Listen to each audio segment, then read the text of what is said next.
Economic development में हम एक कदम और आगे बढ़ते हैं। देखिए, हम 11th क्लास एनसीईआरटी का चैप्टर कवर कर रहे हैं। That is the last chapter and that last chapter is developmental experiences of India, जिसके तहत हम उसका एक कंपैरेटिव एनालिसिस करेंगे उसके नेबर्स के साथ, और वो नेबर्स हैं स्पेसिफिकली पाकिस्तान एंड चाइना।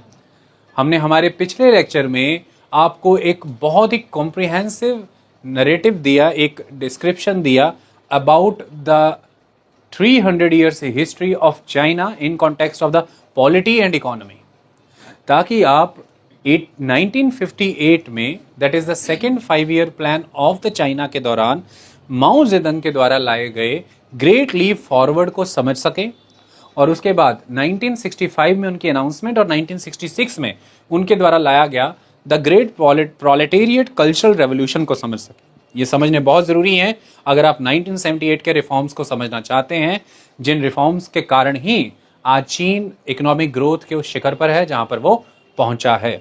ये सब चीज़ें आपको पॉइंट बाय पॉइंट कॉम्प्रिहेंसिवली समझ आती है। इसके लिए हमने पहले लेक्चर में आपकी अप्रोच बिल्डअप की, आपको कॉम्प्रिहेंसिवली वो सारा का सारा कॉन्सेप्ट समझाया कि एक्चुअली में चीन था क्या, कैसे काम करता था, और फिर आप समझ पाएंगे कि अब ग्रेट लीप फॉरवर्ड क्यों आ रहा है। 1858 the Great Leap Forward plan of Mao Zedong of China. China में शासन है चाइनीज कम्युनिस्ट पार्टी सीसीपी का, जिसके लीडर है माओ जेडंग। क्या कहता है उनका ये ग्रेट लीप फॉरवर्ड, आइए इसे समझते हैं।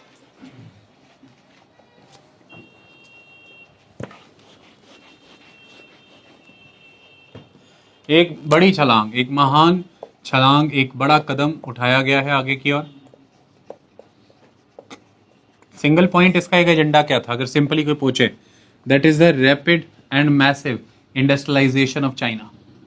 Okay, rapid and massive industrialisation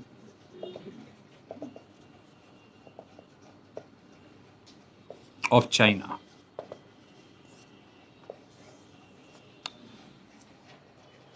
Mao Zedong ये मानते थे, जो हमने पहले लेक्चर में बताया था, कि science and technology, technical know how, ये इतना मैटर नहीं करते जितना आइडियोलॉजी मैटर करती है। अगर आप आज दिन तक उतने विकसित नहीं हैं जितना अमेरिका है, ब्रिटेन है, जापान है, उसका कारण है, इनका कहना था कि हमसे जो पूर्ववर्ती, हमसे पहले के जो रूलर्स रहे हैं चाइना के, उनकी आइडियोलॉजी बैकवर्ड थी।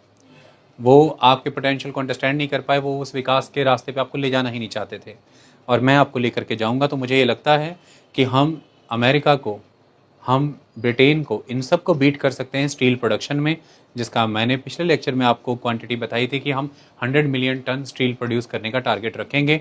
1960s में हम इसे अचीव कर लेंगे। इसी प्रोग्राम के तहत माओ ने अपना ग्रेट लीप फॉरवर्ड लेकर के आया। इसके तहत होगा क्या, ये वर्क कैसे करता है, आओ समझे। माओ ये मानते थे कि कोई भी विकास करना है तो उस विकास के लिए चाइनीज़ रूरल सोसाइटी को की प्लेयर के रूप में यूटिलाइज करना होगा। The Chinese rural society is important. इसके लिए क्या किया, फेज्ड मैनर में ग्रेट लीप फॉरवर्ड काम करने वाला था, और ये फेज्ड मैनर में काम होने क्या वाला था। देखिए, होना ये था कि जिस समय में ग्रेट लीप फॉरवर्ड आया, उस समय में चाइना में लोगों के पास फार्मलैंड था। चाइना में लोगों के पास फार्मलैंड था। चाइना में छोटे छोटे अपने अपने प्रोडक्शन यूनिट्स भी थे लोगों के। चाइना में बड़े साइज की एंटरप्राइजेस भी थी। प्रोडक्शन यूनिट्स, फार्मलैंड्स, एंटरप्राइजेस, ये सब चाइना में थी, लेकिन ये चीज़ें प्राइवेटली ओन्ड थी। ये प्राइवेटली ओन्ड थी।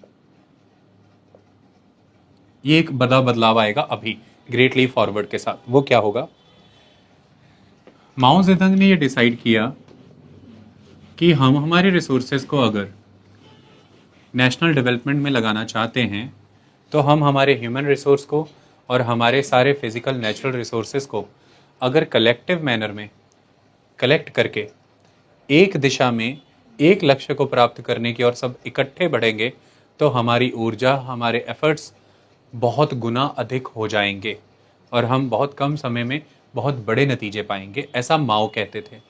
तो इसके लिए ये अगर आपको एग्जीक्यूट करना है तो इसके लिए सेंट्रल एस्पेक्ट क्या होगा? कलेक्टिवाइजेशन। ऐसा नहीं है कि कलेक्टिवाइजेशन का ये एक्सपेरिमेंट माओ चीन में ही कर रहे थे, इसके पहले कलेक्टिवाइजेशन का ये एक्सपेरिमेंट रशिया में हो चुका था, स्टालिन के द्वारा ये किया गया था। ठीक है, तो that is the collectivisation. Collectivisation क्या?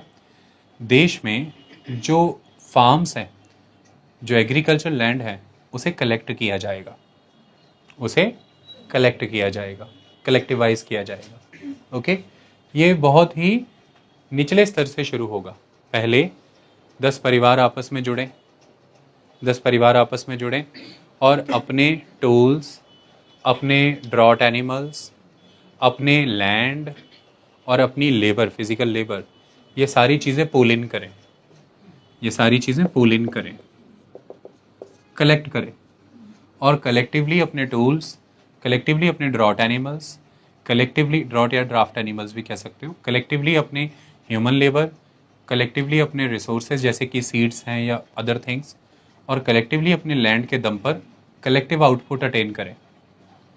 तो पहला एक्सपेरिमेंट ये है कि पहले 10-10 परिवार आपस में जुड़े, फिर नेक्स्ट लेवल का टारगेट अचीव किया जाएगा। अब 10-10 परिवारों के इन सेट को आपस में जोड़ा जाएगा, फिर इसका नेक्स्ट लेवल टारगेट अचीव किया जाएगा और अल्टीमेटली जो साइज़ बनेगा वो ये बनेगा कि लगभग 5,500 से 6,000 फैमिलीज़ को जोड़ करके, 5,500 से 6,000 फैमिलीज़ को जोड़ करके एक कलेक्टिवाइजेशन यूनिट होगा। इस तरह से कई कलेक्टिवाइजेशन यूनिट्स होंगे, कई कलेक्टिवाइजेशन यूनिट्स होंगे। तो इस तरह से छोटे छोटे छोटे छोटे परिवारों से जुड़े हुए छोटे छोटे खेतों को कंसोलिडेट किया गया, कलेक्टिवाइज किया गया और बिग कलेक्टिव फार्मलैंड्स क्रिएट किए गए। बहुत बड़े साइज़ के बिग कलेक्टिव फार्मलैंड्स क्रिएट किए गए।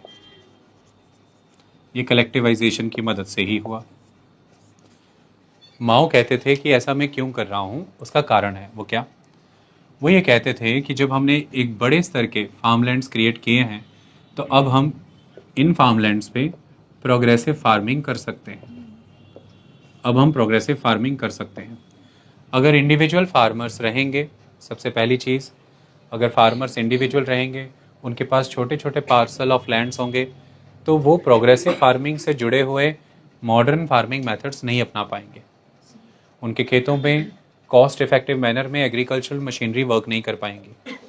वो इंडिविजुअली महंगे सीड्स अफोर्ड नहीं कर पाएंगे, महंगे केमिकल फर्टिलाइज़र्स, पेस्टिसाइड्स वो अफोर्ड नहीं कर पाएंगे। वो इंडिविजुअली मार्केट के साथ बार्गेन भी नहीं कर पाएंगे। तो ये सारी कमज़ोरियाँ रह जाएंगी, जिसकी वजह से आप प्रगति नहीं कर पाएंगे। प्रगति करनी है तो हमें शक्तिशाली होना होगा, उसके लिए हमें जुड़ना होगा। लेकिन इसके साथ एक बदलाव आ गया। बदलाव क्या आया? मैंने बताया, शुरुआती फेजेज़ में इंडिविजुअल्स को या कह लीजिए फैमिलीज़ को उनके द्वारा कॉन्ट्रीब्यूटेड टूल्स, ड्रॉट एनिमल्स, उनके लैंड और लेबर के बेसिस पे उस आउटपुट में से शेयर मिलता था। तो जो भी आउटपुट आएगी उसमें आपका जिस स्तर का भी योगदान है उसके मुताबिक आपका शेयर डिसाइडेड होता था।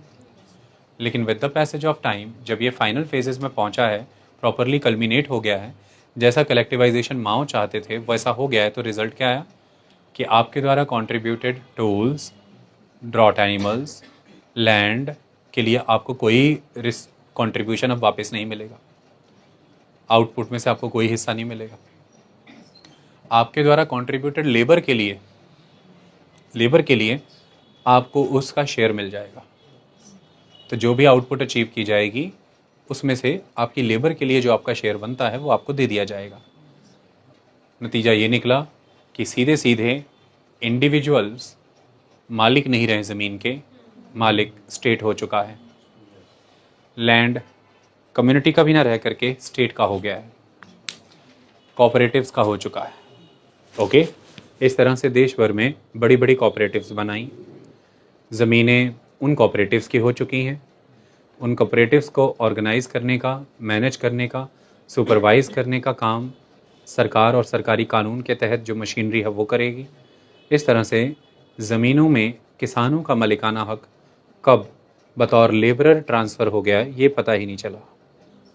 ये स्टेटस डिग्रेड होने जैसा है। लेकिन मैं आपको बता दूं, लोग बहुत एंथुसियास्टिक थे, उनमें बहुत एंथुसिज्म था, वो फिर भी ये करना चाहते थे क्योंकि उन्हें होप नज़र आती थी माओ में। उन्हें उनके वायदे सच्चे लगते थे, या यूं कहिए कि लोगों ने पिछले समयों के दौरान बहुत सफ़र किया है। लंबे समय की टसल, सिविल वॉर और कैओस से निकला था चाइना। लंबे समय तक संघर्ष चला है। पहले सेकेंड वर्ल्ड वॉर के कारण कई दुनिया की ताकतों के बीच में पिसा चाइना। फिर उसके बाद रिपब्लिक ऑफ चाइना यानी कि कॉमिंतंग और पीपल रिपब्लिक ऑफ चाइना के बीच में लंबा संघर्ष, क्रांति हुई। और उसके बाद शुरुआती समय में जब माओ ने अपनी पोजीशन कंसोलिडेट की 1950, 51, 52, 53 में कई विरोधियों को निकालना पड़ा, पोजीशंस कंसोलिडेट करनी पड़ी। इस समय में एक संघर्ष हुआ और अंततः ये समय आया है कि सेकेंड 5 ईयर प्लान के दौरान ग्रेट लीप फॉरवर्ड लाया जा पाया। सबसे बड़ी बात यह थी कि शुरुआती वर्ष के दौरान इसमें बेहतरीन सफलता भी देखने को मिली।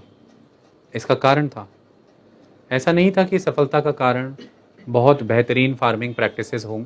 इसका कारण था लोगों का दिन रात का हार्डवर्क। लोगों में ज़ील इतनी थी कि जब वो रात को थके हारे वापस आ रहे होते थे तो रास्ते में जब वो किसी कलेक्टिव यूनिट को काम करता देखते थे, वो उनके साथ उनका हाथ बटाने लग जाते थे कि हम सब एक ही तो हैं, और उसमें काम करने लग जाते थे और रात को 2-2, 3-3 बजे घर आया करते थे। लोगों ने दिल खोल करके अपने सारे रिसोर्सेज कंट्रीब्यूट किए, दिन रात के लिए अपनी लेबर कंट्रीब्यूट की। और इसका नतीजा कैसा? लोग खेतों के ही पास रहने लगे ताकि आने जाने का समय वेस्ट होना बंद हो जाए। तो खेतों के पास एक जीवन शुरू हुआ। समय और वेस्ट ना हो, सोसाइटी और क्लोजली जुड़े, इसके लिए व्यवस्था की गई कम्युनिटी किचन की। और ये जो पूरी की पूरी बस्तियां हैं, इन्हें कम्यून कहा जाता था। तो परिवार कम्यून में रहने लगे। एक पूरा कलेक्टिव यूनिट जहाँ है, उस कलेक्टिव यूनिट से बिलोंग होने वाली फैमिलीज़ उसी के बगल में बने कम्यून में रहेंगी। और उस कम्यून में डेडिकेटेड मेंबर्स जो कि एक्सपर्ट शेफ़ हैं, वो कम्युनिटी किचन चलाएंगे, खाना बनाएंगे, 2 वक्त का, 3 वक्त का, जितना भी। और सभी एक लाइन में बारी बारी से वो खाना खाया करेंगे। ऐसे में घर की औरतें भी खाना बनाने पकाने की जिम्मेदारियों से फ्री हो गई, और वो भी एग्रीकल्चरल फार्म लेबरर के रूप में अपना कंट्रीब्यूशन देना शुरू कर गई। तो लेबर और डबल हो रही है। अगली बड़ी चीज़, वो औरतें निश्चिंत भी हो गई, क्योंकि बच्चों को रखने, संभालने, मैनेज करने का काम कम्यून नर्सरी किया करती थी, कम्यून क्रैचेस ये किया करते थे। और बड़े बुज़ुर्ग अब सारे इकट्ठा रहते हैं यहाँ पर, और वो भी बच्चों को देख देख के कर दिया करते थे। इस तरह से कम्यून वर्क करते थे। फसल कैसे उगानी है, काम कैसे करना है, किचन कैसे रन करनी है, बच्चे कैसे रखने हैं, टाइम कैसे निकालना है काम के लिए, ये सब चीज़ों के लिए अथॉरिटीज़ डिसाइड की गई थी। एक्सपर्ट्स आया करते थे और वो इन कम्यून्स को, इन कलेक्टिवाइजेशन लैंड्स को सुपरवाइज़ किया करते थे, जो पीपल रिपब्लिक ऑफ चाइना है, यानी कि PRC, यानी कि सरकार या कम्युनिस्ट पार्टी आप कह लीजिए, सरकार है, जो कि उसी के चुने हुए लोग हुआ करते थे, यानी कि उसी के सेलेक्टेड कैंडिडेट्स। सरकारी अमला कह लीजिए आप, सरकारी अथॉरिटीज़ कह लीजिए। वो इन कम्यून्स को ऑर्गेनाइज करती थी, इन लोगों को ट्रेंड करती थी काम कैसे करना है।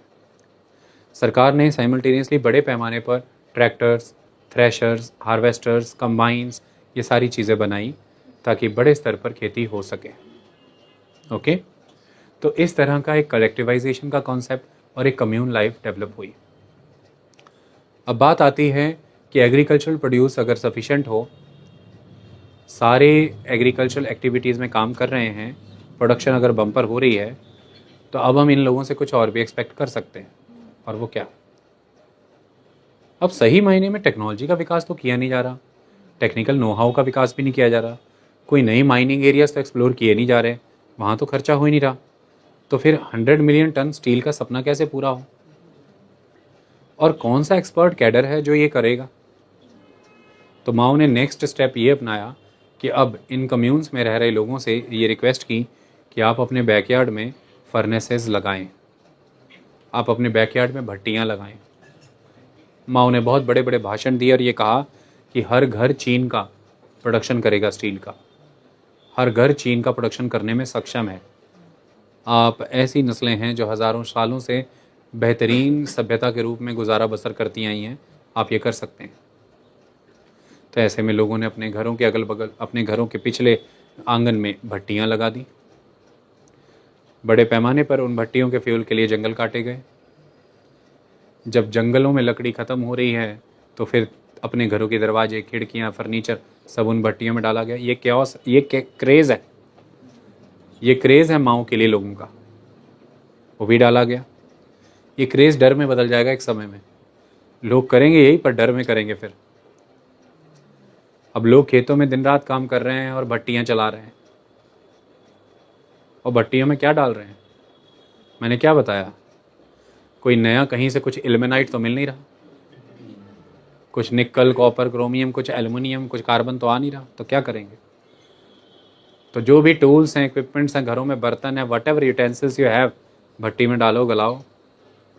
लोगों ने गला दिए और गला करके जो बनाया वो है बहुत ही पुअर और लो क्वालिटी का pig iron, the pig iron.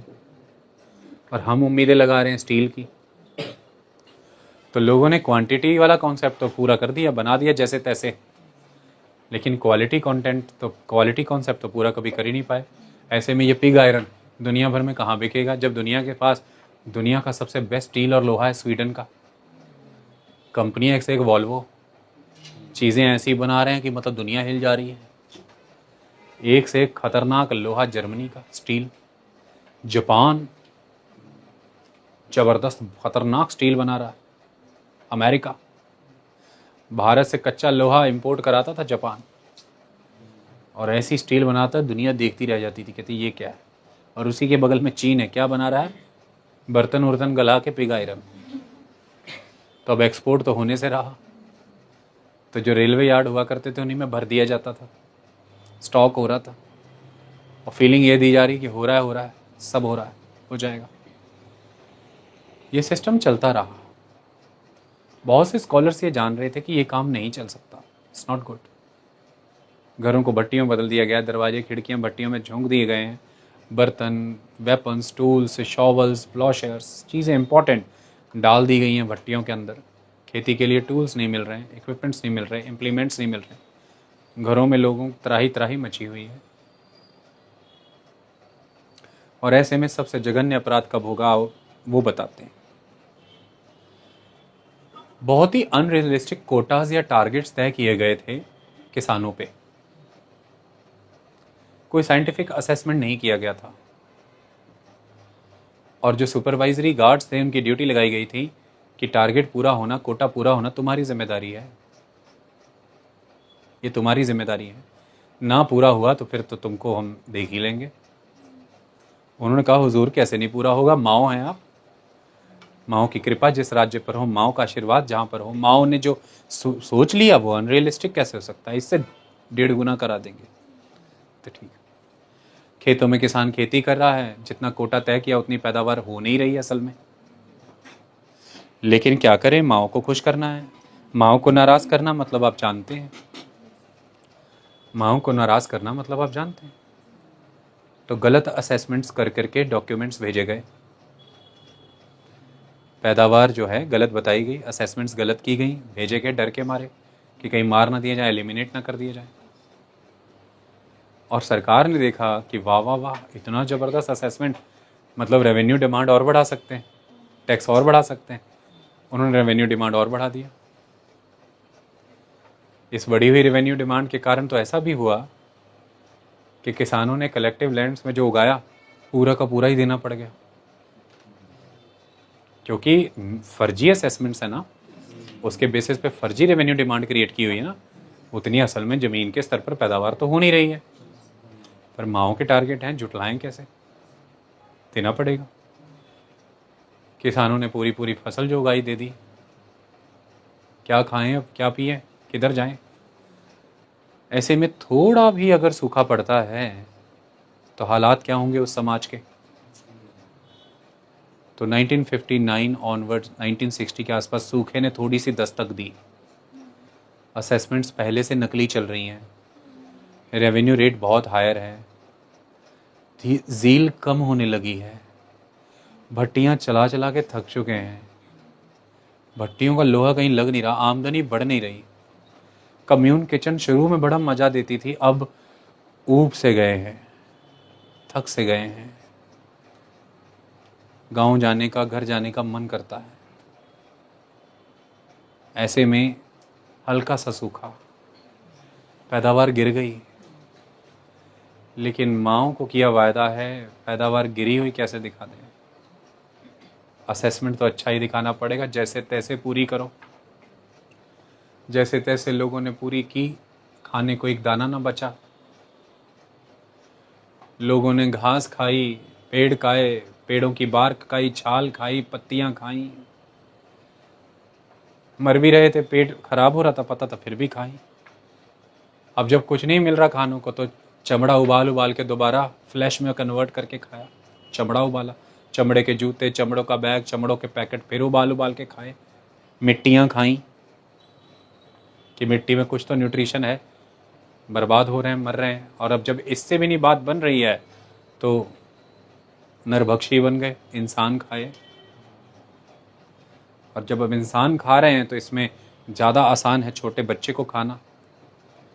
तो ये चीज़ें डॉक्यूमेंटेड है कि कई परिवारों ने अपनी जान बचाने के लिए बच्चे दिए कि बच्चा ले जाओ, बच्चे खाए गए। ये सब भी कोई हल ना कर पाए। 30 मिलियन लोग मरे हैं, 30 मिलियन लोग इस फेमाइन से मरे हैं। ये 1959, 60, 61, 62 की घटना है चीन की। और ये सब हुआ है इस ग्रेट लीप फॉरवर्ड नाम के ढकोंसले के कारण। ओके, तो खाया पिया तो कुछ नहीं, गिलास तोड़ा 12 ना। हालात क्या हो गए। दूसरी तरफ शहर के लोगों को कहा जा रहा है त्याग करो। गांव के लोग अपनी ज़िंदगी, अपनी जान लड़ा करके लोहा भेज रहे हैं, वर्ल्ड क्लास स्टील में बदलो, बेहतरीन इक्विपमेंट्स बनाओ, बेहतरीन मशीनरी बनाओ। आओ, तो वर्कर भी सिटी में सारे कलेक्ट कर लिए गए और उनको बोला गया सुख सुविधा लग्जरी की लाइफ त्यागो। माओ ने खुद कई वर्षों तक मांस नहीं खाया, ये बोला कि मैं खुद उपवास पे चल रहा हूँ। लोग रोने लगे, कहते माओ जैसा आज नॉर्थ कोरिया में होता है, जैसे ही वो आता सब रोने लग जाते हैं। ईश्वर देख लिए। रोता कब इंसान, जब भगवान देख लेता है या फिर शैतान देख लेता है। अभी तो तुम ही तय करना है, रोना पकड़ना पड़ेगा। टीवी अच्छे से देखा करो, पकड़ में आ जाएगा रे रोना कौन सा है। नहीं पकड़ में रहा मुझे बताना, मैं पकड़वा दूंगा। तो दैट इज द थिंग। त्याग हो रहा है, सब हो रहा है, लेकिन बात नहीं बन रही है। लोग भाग गए, चीज़ें बर्बाद हो गई। और अब कुछ स्कॉलर्स ने हिम्मत की है ये बताने की कि माओ ऐसे नहीं। माओ आप सही हो, माओ की नीतियाँ सही हैं, माओ जिंदाबाद, माओ की कोई पॉलिसी गलत नहीं है। कोई गलती हम ही से रह गई इम्प्लीमेंटेशन में, कोई गलती किसानों से ही हो गई, समझ नहीं पाए, पता नहीं क्या हो गया।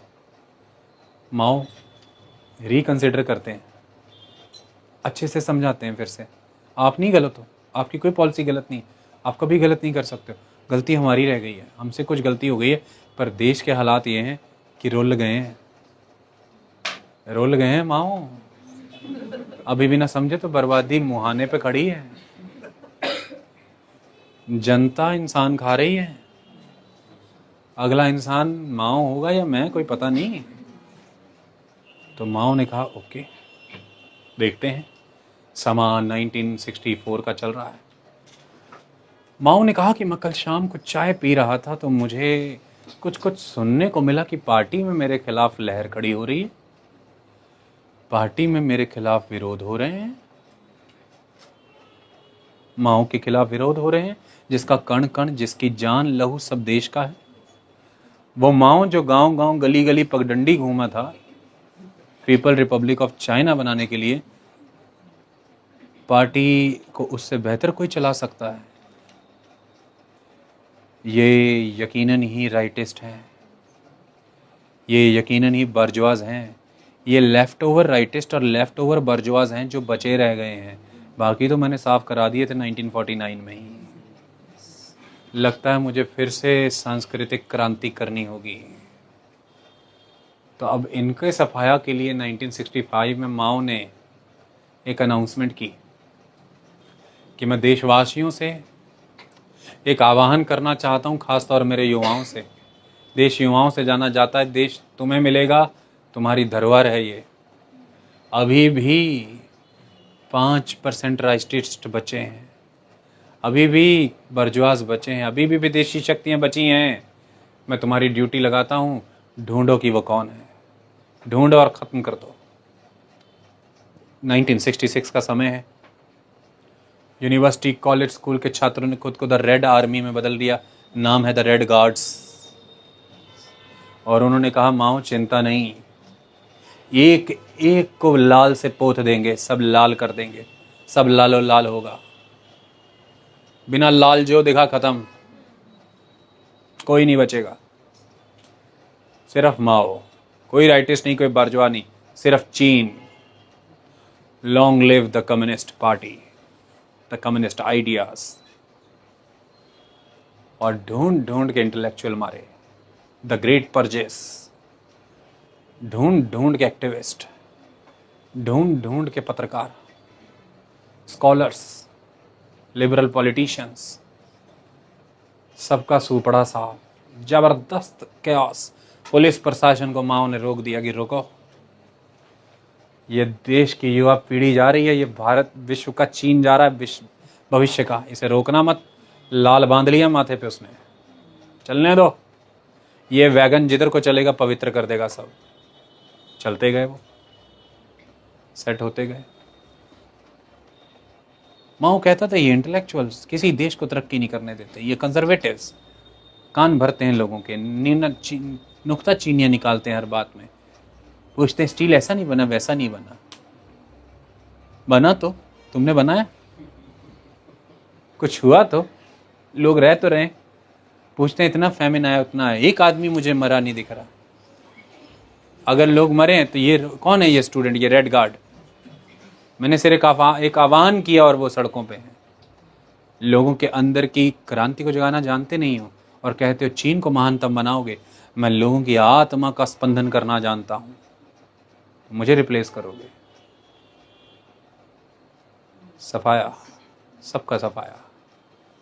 ये है the great proletariat cultural revolution. 1966 से 76 तक चला ये 10 साल। माओ की मौत पे रुका ये, माओ मरेगा तो ये रुकेगा तब। और इसके तहत क्या हुआ,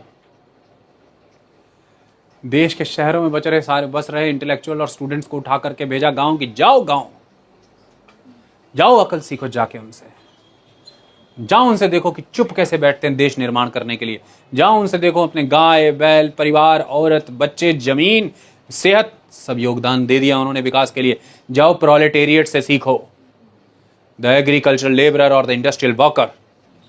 तुम एयर कंडीशनर रूम में बैठ करके सिर्फ बातें करना जानते हो, देश महान बनाना नहीं। और जो रेड गार्ड है उनको इनके पीछे भेजा, कहते जाओ गांव में देखो क्या करते हैं। तो फिर माओ ने वही कॉर्ड फिर से बजाया गांव वाला कि प्रोलेटेरिएट्स को दूंगा सब। प्रोलेटेरिएट्स का खा रहे थे ये लोग, तो उनको जाके बोला कि हमारा प्लान अच्छा था, ग्रेट लीप फॉरवर्ड, जो बेनिफिट डेवलप हुआ ये भेड़िए जो छुपे पड़े थे 5% ये खा गए, ये मजा लूट गए, बाकी सब ओके रिपोर्ट है, चिंता न को। माओ खत्म, मर ही गए। माओ मरे हैं तो 1978 में रिफॉर्म शुरू हुए हैं। लोगों ने हाथ से जोड़े, कहते कि चल गया हूं, कुछ गांधा देख लिए। तो रोटी खाते थे, अपना दाल से खाते थे, नमक से अलग बात है, इंसान खाने पे लगाती है, सहर जाती लोगों की आत्मा। और जो आज भी चाइना की टेक्स्ट बुक हैं, चाइना के युवा हैं, वो ये मानते हैं कि माओ की गलती कोई नहीं थी, पढ़ाया जाता माओ की गलती नहीं थी, राइटिस्टों ने एग्जीक्यूट नहीं होने दिया, बर्जुआज ने एग्जीक्यूट नहीं हुआ, सेंध लगाई, इम्प्लीमेंटेशन में कमी रही है, और वो भी अधिकारियों की गलत असेसमेंट। तभी माओ को सच बताते तो माओ ऐसा ना करता। माओ द ग्रेट कभी भी किसी पे ज़्यादा रेवेन्यू नहीं लगा सकता, ऐसा आई बात समझ में? That is the system. इतनी बात समझ में आई? एक चीज और हुई है इस दौरान, वो एस्पेक्ट ये है कि शुरुआती दौर में जब 1959 के दौरान एक सक्सेस मिलना शुरू हुआ था ग्रेट लीप फॉरवर्ड को, तो उस समय में इवन माओ की सरकार ने, जो उस समय के इंटेलेक्चुअल्स थे या एक्टिविस्ट थे, उनको ये प्रपोज किया था कि आप अपनी तरफ से हमें आइडियाज़ भेजें। इन्हें 100 ब्लूमिंग फ्लावर्स कह के पुकारा गया कि जो भी आप आइडियाज़ भेजेंगे उनमें से हम 100 आइडियाज़ को ऐसा चुनेंगे जो हमारे विकास को, हमारे इंडस्ट्रियलाइजेशन को, मॉडर्नाइजेशन को, मैसिव डेवलपमेंट को सपोर्ट कर सके। We will select those ideas and we will follow those ideas.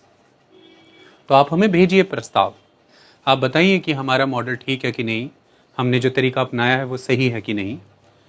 और एंथुसिज्म में आकर के इंटेलेक्चुअल्स ने जम करके प्रपोजल्स भेजे भी, और कुछ ने नीतियों को क्रिटिसाइज किया। और शुरुआत में सरकार बहुत ओपन थी इन क्रिटिसिज्म्स को एक्सेप्ट करने के लिए पॉजिटिवली, और इन क्रिटिसिज्म को पॉजिटिवली रिसीव किया भी गया। लेकिन फिर अचानक से इंटरनेशनल सिनेरियो बदला और क्रिटिक्स के प्रति सरकार का रुख सख्त हो गया।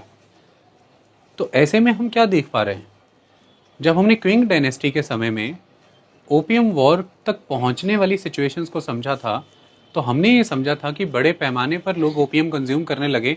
इसके लिए भी अंतर्राष्ट्रीय इवेंट इम्पॉर्टेंट हैं, जैसे 1833 का चार्टर एक्ट, जो कि भारत के कॉन्टेक्स्ट में आया था for the east India company. और फिर हम समय में अब आगे बढ़े हैं और 1959-1960 की घटना हम आपको बता रहे हैं कि जिसने फिर से चीन को प्रभावित किया और चीन का सख्त स्टैंड हुआ अगेंस्ट द इंटेलेक्चुअल्स। चीन ने उनको राइट विंग लेबल किया, चीन ने उनको कैपिटलिस्ट कहा, चीन ने उनको फ्यूडलिस्ट कहा। इन सब नामों से उन्हें पुकारा गया और कहा गया कि इन्हें एलिमिनेट करना है। वो क्या है? देखिए, हम सब ये जानते हैं कि रशिया भी सोशलिज्म के कॉन्सेप्ट को लेकर के चला था, और साइमल्टेनियसली चाइना भी सोशलिज्म के कॉन्सेप्ट को लेकर चल रहा है। रशिया सोशलिज्म को चीन से बहुत पहले लेकर के चला था। रशिया ने सोशलिज्म के आधार पर ही बॉल्शेविक रेवोल्यूशन किया था 1917 का, और उसने खुद को दुनिया का पहला घोषित सोशलिस्ट स्टेट बनाया। रशिया पहला सोशलिस्ट स्टेट बना, और 1921-22 से जब यूएसएसआर का गठन हो गया, तो यूएसएसआर ने इसी सोशलिस्ट पॉलिसी को फॉलो किया। पहले लेनिन रहे और फिर थोड़े ही समय बाद स्टालिन आ गए। स्टालिन ने इसी को आगे परस्यू किया। लेकिन स्टालिन के चले जाने के बाद 1950 का दशक कुरुशेव के शासन से जाना जाता है फॉर रशिया। अब कुरुशेव के आने के बाद क्या हुआ कि स्टालिन की पॉलिसीज को क्रिटिसाइज किया जाने लगा। स्टालिन के उठाए कदमों को रिवर्ट भी किया जाने लगा। कुछ मॉडरेट हो गया स्टैंस रशिया का। कुरुशेव ने जैसे ही एक कदम अपनाए कि वो सॉफ्ट हुआ, स्टालिन के कुछ कदम वापस कर दिए, कुछ रिफॉर्म्स वापस किए, मीडिया के प्रति नर्म हुए, क्रिटिक्स के प्रति नर्म हुए, तो मीडिया, क्रिटिक्स और स्टूडेंट्स बहुत ज़्यादा वोकल हो गए रशिया में, और कुरुशेव का रेजिम अनस्टेबल हो गया थोड़ी देर के लिए। और ऐसा लगने लगा कि जैसे जो वेस्ट के आइडियाज़ हैं कैपिटलिज्म के, वो रशिया में इन क्रिटिक्स, इन स्टूडेंट्स के वाया बोल रहे हैं। इस चीज़ को माओ बहुत बारीकी से देख रहे थे, और माओ ने जब अल्टीमेटली देखा कि 1959 में ये जो हमें क्रिटिक्स आए हैं, क्रिटिसिज्म ऑफर हुआ है, इसे हेल्दी मैनर में एक्सेप्ट भी किया गया है। लेकिन ऐसे ही स्टांस अगर रशिया ने अपनाए थे इसी दौर में, तो रशिया में सिचुएशन क्या बन रही है? रशिया में पनप रही उस सिचुएशन ने माओ के रिजॉल्व को बहुत फर्म किया, और वो रिजॉल्व ये था कि किसी भी तरह की नरमी नहीं बरती जानी चाहिए। माओ इस आइडिया को लेकर के चले थे कि मुझे at any cost communism establish करना है। चाइना की इकोनॉमी कम्युनिस्ट होगी, चाइनीज सोसाइटी कम्युनिस्ट होगी, और तभी जाकर के वो इक्वालिटी इस्टेब्लिश हो सकती है जो हम चाहते हैं।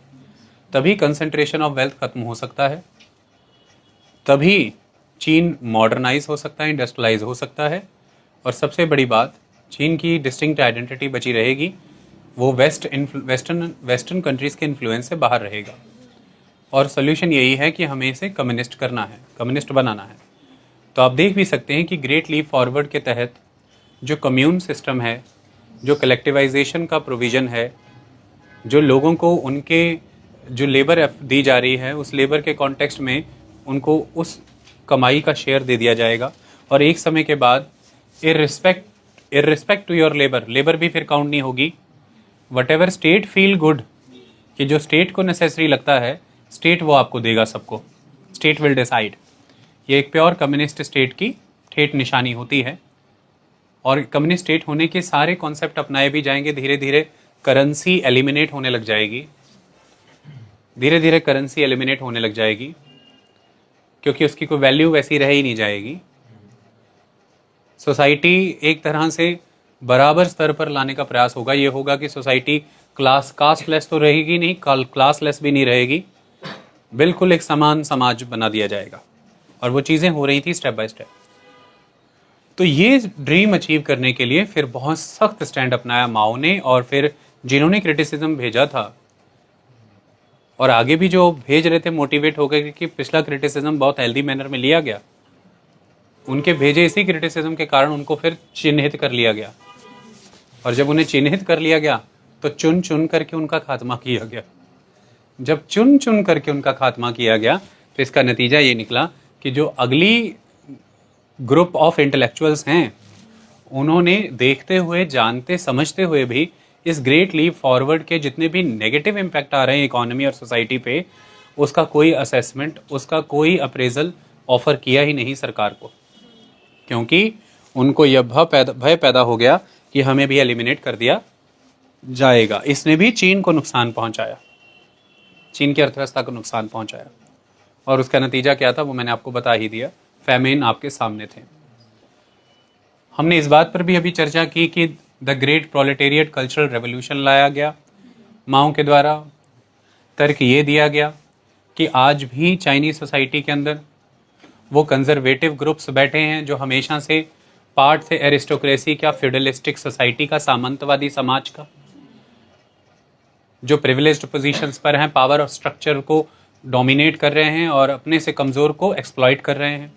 तो वो इस तरह की सोसाइटल स्ट्रेटिफिकेशन चाहते हैं, ऐसा पावर स्ट्रक्चर चाहते हैं जिसमें they can easily exploit the under privileged section of the society. दूसरी तरफ there is dominance of the capitalist section of the society which is supported by the foreigners. तो Mao ये तर्क दे रहे हैं कि rightist are still there in the form of feudals, aristocratic classes, they are conservatives. वो ये तर्क दे रहे हैं कि there are still the capitalist, and ultimately ये हमारे रिफॉर्म्स को सही ढंग से लागू नहीं होने देते। उनका तर्क ये था कि जब हमने ग्रेट लीप फॉरवर्ड लागू किया वो उस तरह के रिजल्ट नहीं दे पाया जैसे हमें एक्सपेक्टेड थे। उसका कारण ये था कि सही रूप में लोग शामिल नहीं हुए, और उन्हें शामिल नहीं होने देने के लिए ये लोग जिम्मेदार हैं। इन्होंने उनकी सोच को भ्रष्ट किया, इन्होंने कंटेमिनेट किया, इन्होंने हमारी नीतियों का दुष्प्रचार किया, इन्होंने लोगों को इनफॉर्मल मार्केट और इकोनॉमी में जुड़े रहने का आइडिया दिया कि जब हमने एक सिस्टम ऑफ कम्यून बनाया है कि जब सबको उसी के तहत रह करके गुड्स एंड सर्विसेज प्रोड्यूस करनी है, कोई स्कोप ही नहीं बचता था कि उसके बाहर रह करके वो प्राइवेट लेवल पर इनफॉर्मल सिनेरियो में कुछ भी प्रोड्यूस करें और उसे एक्सचेंज करें। ये नहीं पॉसिबल था, पर ये हुआ है, और ये हुआ है इसी के कारण रिसोर्सेज डाइवर्ट हुए हैं, स्किल सेट और टैलेंट डाइवर्ट हुआ है, और इसी के कारण होल हार्टेडली कंट्रीब्यूशन नहीं आ पाया। जो आता अगर तो फिर रिजल्ट्स पॉजिटिव आते। तो इसलिए हमें इन्हें एलिमिनेट करना है। तो इसके लिए हमने अभी चर्चा की कि उन्होंने रेड गार्ड प्रिपेयर किया। इन रेड गार्ड्स को खास एक टारगेट दिया गया था, और वो टारगेट ये था कि इन्हें 4 ओल्ड ऑफ द सोसाइटी खत्म करने हैं। ये 4 ओल्ड क्या थे? Old culture, old custom, old habit, old ideas. तो माओ का ये जो the great proletariat cultural revolution था, ये एक्चुअली किस प्लैंक पे खड़ा था? ये इस बात पर खड़ा था कि हमें दोबारा से जो सोसाइटी का फैब्रिक है, जो कल्चरल फैब्रिक है, वो सारा का सारा हमें दोबारा से बुनना होगा। We need a new cultural fabric, new societal fabric, और वो तब आएगा जब हम उसमें से पुराने रेशे, पुराने धागे निकालेंगे। तो तब हम ये तय कर पाएंगे कि सोसाइटी नए सिरे से ऑर्गेनाइज हो, जिसमें हमें दो बातें तय करनी है कि सोसाइटी में जो मेंबर्स हैं वो हम बताएंगे वो नया तरीका क्या है कि जिस तरीके से वो राज्य से जुड़े, how people should relate themselves to the state, to the government, और how people should relate themselves to each other. लोग एक दूसरे से किस बिना पर जुड़े और लोग राज्य से किस बिना पर जुड़े, किस तरह से जुड़े, ये हम परिभाषित करेंगे अब। और जब तक हम ये दो पैटर्न करेक्ट नहीं करते हैं तब तक हमारे लाए गए कोई भी रेवोल्यूशन या रिफॉर्म्स काम नहीं कर पाएंगे। तो हमें ये सलीका बदलना होगा पहला से, और ये तब खत्म होगा जब तक लोग उन जकड़न से नहीं निकलेंगे। उनके ओल्ड कस्टम्स हैं, they have old cultural practices, they have old habits and they have old ideas. उन्हीं हैबिट्स, उन्हीं आइडियाज, उन्हीं कल्चर कस्टम के बेसिस पे ये एक दूसरे से रिलेट होते हैं, आज भी एक दूसरे से रिलेशन बनाते हैं, और उसी के आधार पर ये राज्य के साथ भी संबंध बनाते हैं। और इसका नतीजा ये निकल पा रहा है कि जो मेरे आइडियाज हैं they are very very revolutionaries. Revolutionary idea कौन होता है? जो बहुत कम समय में बहुत ही ड्रास्टिक आप चेंज ला रहे हैं, radical, the complete change, and that too in a very very less time. So Mao ये कह रहे हैं कि the ideas, the programs, the plans that we are going to unleash, they are very revolutionary in nature. अगर आप old custom, old culture, old habits, old ideas के clutches में हैं तो आप you are the actual driver, आप ही तो पार्टिसिपेंट हैं उसके, तो फिर आप उसे एग्जीक्यूट नहीं कर पाएंगे। और उसी का नतीजा मिल रहा है कि हमारे नतीजे सफलता में नहीं बदल पा रहे हैं, जितनी आनी चाहिए उतनी हम नहीं ले पा रहे हैं। तो पहले इनको खत्म किया जाए, और इसके तहत ब्रांड किया गया the bad labour. Bad labour कौन है? जो राइट विंग पॉलिटिक्स के प्रभाव में है, जो कैपिटलिस्ट फ्यूडलिस्ट पॉलिटिक्स के प्रभाव में है। तो इन लोगों को लेबर कैंप्स में डाला गया, उन्हें बैड लेबर का टैग दे दिया गया। गांव गांव में रेड गार्ड गए, उनको भेजा गया कि जाकर के सबको एलिमिनेट करो, जो लोग भी राइट विंग पॉलिटिक्स से जुड़े हैं, जो फ्यूडलिज्म को समर्थन कर रहे हैं, जो कैपिटलिज्म को समर्थन कर रहे हैं। इंटेलेक्चुअल्स को शहरों से उठा करके, जैसा मैंने बताया, गांव की ओर भेजा गया कि जाओ, you need to learn the proletariat way of life, you need to understand that, and that will be the actual driver of the new system of economy of China। तो ये लागू किया गया। लंबे समय से माओ के ही साथी अपने स्तर पर कई तरह के रिफॉर्म्स प्रपोज कर रहे थे, जिन्हें माओ की प्रेजेंस के कारण लागू नहीं किया जा पा रहा था। लेकिन 1976 में माओ का देहांत हो गया, माओ जेडंग खत्म हो गए, और 1976 में उनका देहांत होते ही जो लंबे समय से रिफॉर्म्स अदर अथॉरिटीज के दिमाग में चल रहे थे, जो माओ के ही साथ थे, उनको लागू किया गया। और ये रिफॉर्म्स लागू हुए 1978 से। इन रिफॉर्म्स के लिए अब जिस शख्सियत का नाम सुनेंगे, आपने अब तक जो मेन नाम सुने हैं, पहले आपने सुना द किंग डायनेस्टी, जिसको रूल कर रहे थे द मांचूस। फिर आपने एक महत्वपूर्ण नाम सुना डॉक्टर सन यात सेन। फिर आपने एक नाम सुना चियांग काय शेक। फिर आपने एक नाम सुना माओ जेडोंग। अब एक नाम मैं आपके सामने रखने जा रहा हूं, जिसकी बदौलत आपको मौजूदा बहुत तीव्र गति से बढ़ता हुआ चीन मिला है, द प्रेजेंट चीन, China, that is Deng Xiaoping, simply Deng.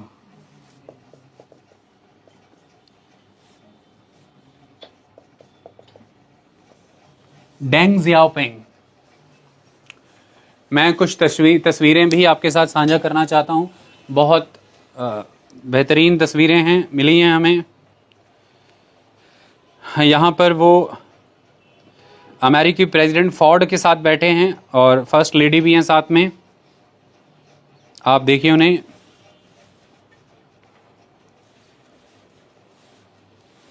ये जो बीच में बैठे हैं ये डेंग हैं, डेंग ज़ियाओपिंग, ये बीच में बैठे हैं, ये देखिए। डेंग की एक खासियत थी, डेंग कभी भी इंपॉर्टेंट पोजीशंस अज्यूम नहीं करते थे, अपने साथियों को करवाते थे। Deng was like a king maker, खुद इंपॉर्टेंट पोजीशंस पे कभी नहीं जाते थे। ये जो हैं, ये हैं प्रेसिडेंट